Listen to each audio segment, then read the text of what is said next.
আমরা চলে আসলাম একটা দ্বীপের ভিতরে। চারিদিকে পানি, অনেক পানি।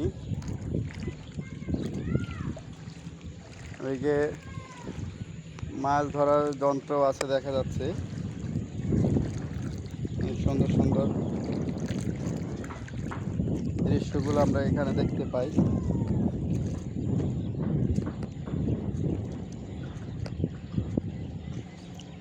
হাওরের মতো পাহাড়ের ভিতরে।